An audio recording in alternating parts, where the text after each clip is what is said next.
So laser power calibration procedure. As part of this procedure, you need a laser power meter. With most of the Nanophraser Explorer, you also have a Thorlabs power meter inside your Nanophraser. In this case, I can show you the power meter. Thorlabs here. If you don't have this power meter, or you have your personal power meter, of course it's the same. Just remember to have a power meter for the 405 wavelength. What's important to do is, when you set the power meter here, is to remove all the samples and the cantilever holder and place the power meter in within the center of the light from the optical camera. So in this case, we clearly see that the spot is in the center of the sensor. We can close the encapsulation of the Nanophraser and then go back to the Nanophraser software.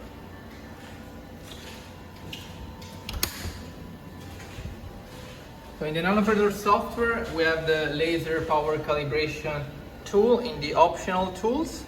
So here. Okay.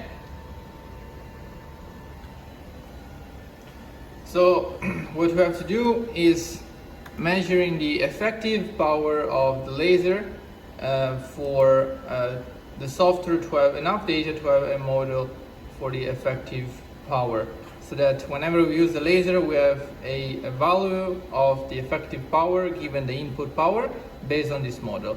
So let's start measuring the power of the laser from low power. So let's say we put 10 and we press set emission, and we also have to enable the laser and enable the emission.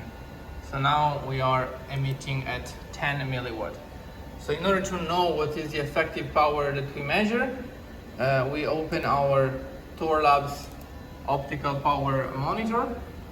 We can change the range of the power that's measured. So we see live the power that the power meter measured. We can put this optical power monitor on the second screen, so that when we are measuring the power, we also see the input power from the Nanophraser software. So we set to 10 milliwatt, and we see we have around 5.47, so we can write 547 here. But actually, a good thing to keep in mind is, as soon as we turn on the software, is that there is always a base radiation. So we set this first to 0, and we see this base 1.13 milliwatt. So it's good to adjust the 0 of the sensor, so that we have a real value that's just because of the laser. So now we turn on again, set the power to 10,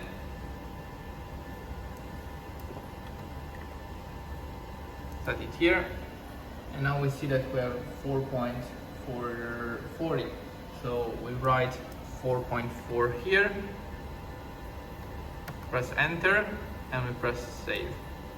So we have to do this procedure for different data. Now, in order to be faster, I can just also come up with values, so that we don't have to all the time go back and forth between different values. So let's say we do 25 and we have 9.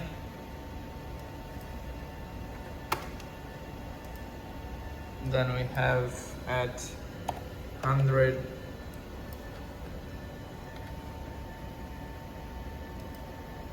and we have 35.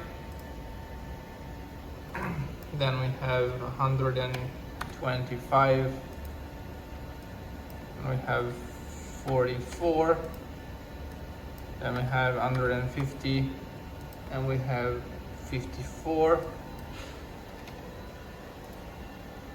And we have 175,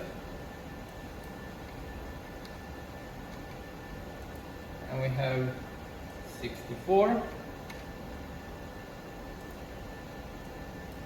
200 gives us 73 milliwatt.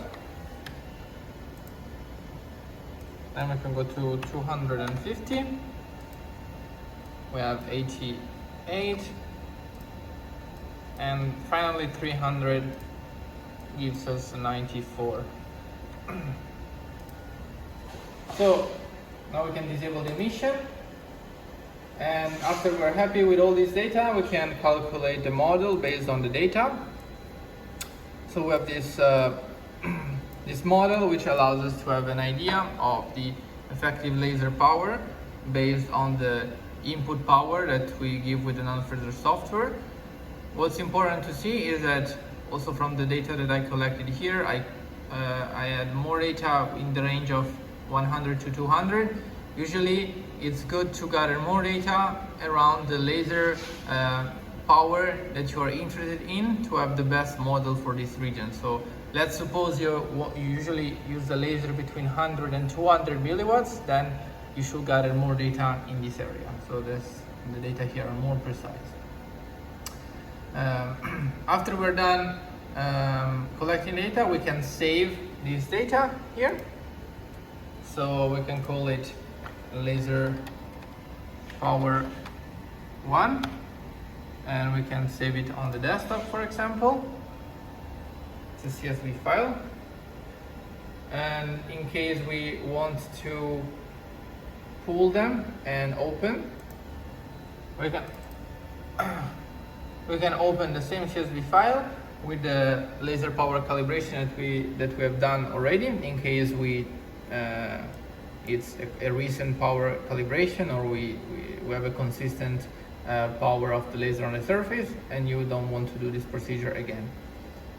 Of course, the laser effective power is not always the same, so be aware of this and do not always trust your previous power calibration. So if you want to have a highest precision for the laser effective power on the surface, always do this calibration first.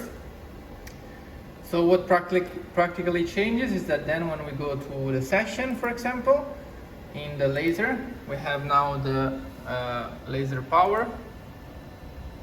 So let's say we want to import a geometry for the laser.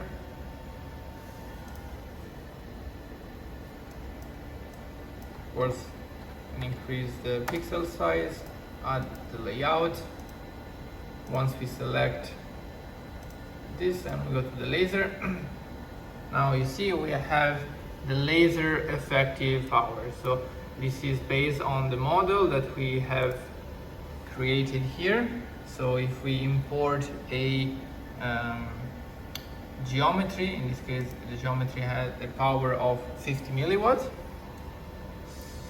this will then turn into around 17.67 effective power based on the model that we have generated here. So in this case we don't have the 50 milliwatts data, so it's calculated based on the model. We can also double check just to have an idea of how different it is. So if we set 50 milliwatt and we enable the emission, we see that now we have around 17 milliwatt.